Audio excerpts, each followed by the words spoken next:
संभाल नहीं पाए हैं, क्योंकि ये किसी राज्य विशेष या पार्टी विशेष का मसला नहीं है।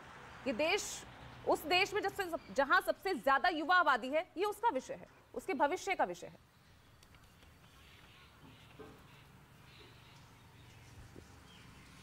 देखिए पूजा, एक बार पहले भी इस मसले पर हम लोगों ने कार्यक्रम किया था, तब भी मैंने कहा था और आज भी मैं ये कह रहा हूं कि इसे एक राष्ट्रीय समस्या माना जाना चाहिए। किसी भी समस्या से ये बड़ी समस्या के तौर पर बढ़ता चला जा रहा है।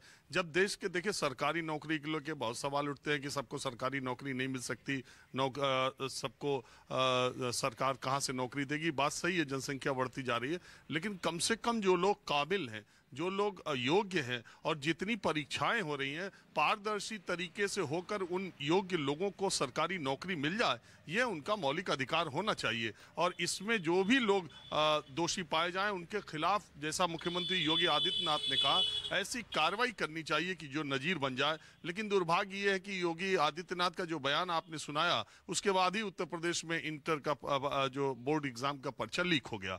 अब जो बात आपने कही कि ये राज्य और पार्टी से संबंधित मसला नहीं है, बिल्कुल मैं इससे सहमत हूं। आज हम उत्तर प्रदेश के पेपर लीक की चर्चा भले कर रहे हैं, लेकिन JSSC झारखंड में सरकारी नौकरी के लिए हुई परीक्षा का पेपर लीक हुआ है और उसके लिए झारखंड के छात्र बहुत आंदोलनरत हैं। झारखंड का बोर्ड का पेपर भी लीक हुआ है, वहां पर तो कांग्रेस और झारखंड मुक्ति मोर्चा की गठबंधन सरकार है। और इसके आगे अगर आप जाएं, बंगाल में भी पिछले 15 दिनों से लगातार वहां के बोर्ड के पेपर लीक हो रहे हैं। अरुणाचल प्रदेश में पेपर लीक हो रहा है। राजस्थान में अध्यापक के परीक्षा का जो प्रश्न पत्र था, राजस्थान में अशोक गहलोत के सरकार के समय न जाने कितने पर्चे लीक हुए। और छोड़िए सब जगह की बात, गुजरात के मॉडल को पूरी देश में बताया जाता है। गुजरात में पटवारी की परीक्षा में पेपर लीक हो गया था। तो पेपर तो अब आप समझिए, इस समय जब हम लोग बात कर रहे हैं, इलाहाबाद में पिछले 10-15 दिनों से लड़के लगातार धरना दे रहे हैं CBI जांच की मांग को लेकर। और वहां पर RO और ARO,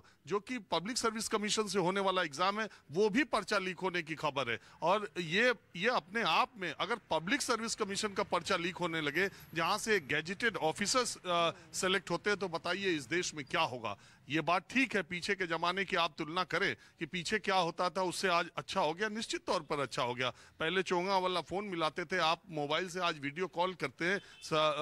विज्ञान इतना आगे बढ़ गया। मुझे याद है जब मैं स्कूल में था तो बोर्ड के एग्जाम के समय चमगादड़ की तरह खिड़कियों पर टेस्ट का जो सेंटर होता था, उस पर नकल मराने वाले पर्चा लेकर के जाते थे और पुलिस वाले पीछे से लाठी भांजते थे और कूद के भाग जाते थे। मैंने देखा है कि उत्तर प्रदेश की बोर्ड की परीक्षाओं में कॉपी सेंटर से बाहर निकाल करके लिखी जाती थी और वहां पर दी जाती थी। ये दौर था, अब उसकी कल्पना नहीं की जा सकती, क्योंकि आपका व्हाट्सएप पे आजकल प्रश्न पत्र आ रहा है, आंसर आ रहा है। देखिए, यूपी की SI परीक्षा हुई थी, यूपी पुलिस ने ही उन लोगों को पकड़ा जिन लोगों ने 3 मिनट में सारे क्वेश्चन पेपर हल कर दिए। इसके बावजूद वो परीक्षा रद्द नहीं की गई और यूपी SI के लिए परीक्षा की CBI जांच के लिए अभ्यर्थी अभी तक मांग कर रहे हैं, लेकिन कुछ नहीं हुआ। और वो लोग जेल में पकड़े गए यूपी पुलिस की तरफ से, जिन्होंने स्वीकार किया कि उनको ये पेपर मिला हुआ था। ठीक इसी तरह मैं मानता हूं, अभी उत्तर प्रदेश कांस्टेबल परीक्षा जो हुई थी 48 लाख परीक्षार्थियों की, वो पेपर शुरू होते दूसरे दिन ही पता चल गया कि पेपर लीक हो गया। इसके बाद जो परीक्षा कराने वाले भर्ती बोर्ड के अधिकारी थे, वो नकारते रहे कि कहीं कुछ भी नहीं हुआ, ये अफवाह है। और सबसे बड़ी कार्रवाई तो उनके खिलाफ करनी चाहिए। आप बताइए, बोर्ड का एग्जाम कल पेपर लीक हुआ है, अभी पूरी जांच नहीं हुई, अभी FIR नहीं हुई। अब शिक्षा विभाग के अधिकारी क्या कह रहे हैं कि वो 1 घंटे बाद व्हाट्सएप पे आया था, इसलिए उस परीक्षा को निरस्त करना इतना आसान काम नहीं है। मैं भी जानता हूं, देश भी जानता है कि 48 लाख लोगों को दोबारा एडमिट कार्ड देना, सेंटर आवंटित करना, फिर एग्जाम कराना, फिर एग्जाम हो पाएगा, फिर पेपर लीक होगा नहीं होगा, ये इतनी छोटी एक्सरसाइज किसी सरकार के लिए नहीं है। इसी तरह बोर्ड के पेपर में 28, 15, 18, 20 लाख लड़के पढ़ते हैं, परीक्षा निरस्त करना इतना आसान नहीं है। लेकिन एक सिरे से तुरंत ये खारिज कर देना कि पेपर लीक हुआ ही नहीं है, वो तो 1 घंटे बाद हुआ था, तब तक बच्चे जा चुके थे एग्जामिनेशन सेंटर में, पहले नहीं मिला, वो इससे फर्क नहीं पड़ता। 10वीं का परीक्षा लीक हुआ है और इसको गंभीरता से जब तक प्रायोरिटी पर शासन और प्रशासन और नेता खास करके इसको जब तक इस मुद्दे को नहीं लेंगे, क्योंकि छात्रों में और नौजवानों में तो भारी आक्रोश है, एक भी एग्जाम नहीं हो पा रहा है।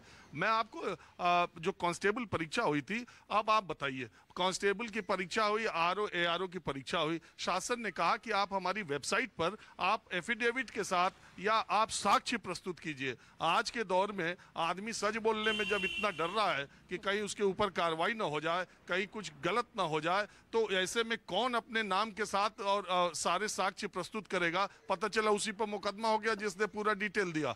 तो वो इसके बावजूद छात्रों ने हिम्मत की और एफिडेविट के साथ प्रमाण पत्र प्रस्तुत किए। और सैल्यूट करना होगा यूपी पुलिस के उस इंस्पेक्टर को जिसने कि वो जो लखनऊ में सेंटर पड़ा था, एक जो इन्विजिलेटर्स थे वो रूम में उस लड़के को उन्होंने पकड़ लिया और एक पर्ची थी उसके पास जिसमें हूबहू क्वेश्चंस के आंसर्स लिखे हुए थे। और उसको पकड़ने के बाद वहां के इंस्पेक्टर को बुलाया गया। इंस्पेक्टर ने देखा तो उसने पूछा, तो उसने बोला कि मुझे मोबाइल फोन पर आया था। अब आप पेपर वैसे नहीं आ रहा है, आजकल तो गूगल लेंस और पता नहीं कितने तरीके, में तो ज्यादा जानता भी नहीं, लेकिन वो उसका प्रिंट आउट लेके पर्ची पर उसने क्वेश्चन के आंसर्स लिखे थे। उस इंस्पेक्टर को मैं बार बार कह रहा हूँ सैल्यूट करना चाहिए। उसने पूछा, वहां कड़ी तहकीकात की, फिर स्ट्रांग रूम में गया, उस लड़के के मोबाइल फोन पर वो देखा कि परीक्षा, यही कांस्टेबल परीक्षा शुरू होने से पहले उस लड़के के मोबाइल पर हूबहू आंसर्स उसके आए हुए थे। और उसके आधार पर उस इंस्पेक्टर ने यही लखनऊ में एफआईआर दर्ज की कि ये पेपर लीक हुआ है और इस पेपर को रद्द करने में सबसे बड़ा कारण वो बना। तो ऐसा नहीं है, सिस्टम सब है, लेकिन मैंने आपसे कहा कि ये एक राष्ट्रीय समस्या बनता जा रहा है। आप कहीं भी जो एग्जामिनेशन सेंटर्स हैं, कोचिंग सेंटर्स हैं, जहां भी आप जाइए, मैं जाता रहता हूं, हजारों की संख्या में बच्चे उदास परेशान इसलिए नहीं है कि उन्हें नौकरियां नहीं मिल रही हैं, वो इसलिए परेशान है कि जो वो एग्जाम देने जा रहे हैं उसमें योग्य लोगों की भर्ती होगी या फिर वही पेपर लीक और पैसे देकर के कोई भी परीक्षा निकलती है किसी भी स्टेट में, उसका रेट उसके पहले दलालों से फिक्स होने लगता है कि आपको 20 लाख में नौकरी देंगे, उसको 25 लाख में देंगे। तमाम गरीब घर के लोग कोई गहने बेच के, कोई घर बेच के, कोई जमीन बेच के इन दलालों को पैसे देते हैं। बाद में कुछ किसी का अपने से हो गया तो वो रख लेते हैं और नहीं तो वो चक्कर काटते रहते हैं, वो पैसे भी उनको नहीं मिलते हैं और पता चलता है कि उससे ज्यादा रेट देके या कोई पेपर लीक करा के। अब बताइए, JSSC का पेपर लीक हुआ और वहीं के अवर सचिव व उनके बेटों को गिरफ्तार किया गया। बताइए, इस तरह के अधिकारी जो एग्जामिनेशन से रिलेटेड लोग हैं उनके ऊपर मैं कहता हूं इनको टाड़ा या जो भी फांसी की सजा, जो भी कठिनतम कठोरतम सजा होनी चाहिए वो ऐसे लोगों को देनी चाहिए जो कि पेपर लीक में, ऐसे लोग जो सरकारी मशीनरी में बैठे हुए हैं और उस पर उसमें उनका योगदान है या उनका हाथ है। बिल्कुल, और ये सब तभी पॉसिबल है राजीव जब अपने राजनीतिक लाभ स्वार्थ से ऊपर उठकर तमाम राजनीतिक दल, देश की सरकारें इसको एक राष्ट्रीय समस्या के तौर पर अगर सुलझाने की कोशिश करें तो शायद ये तब संभव हो पाए। राजेश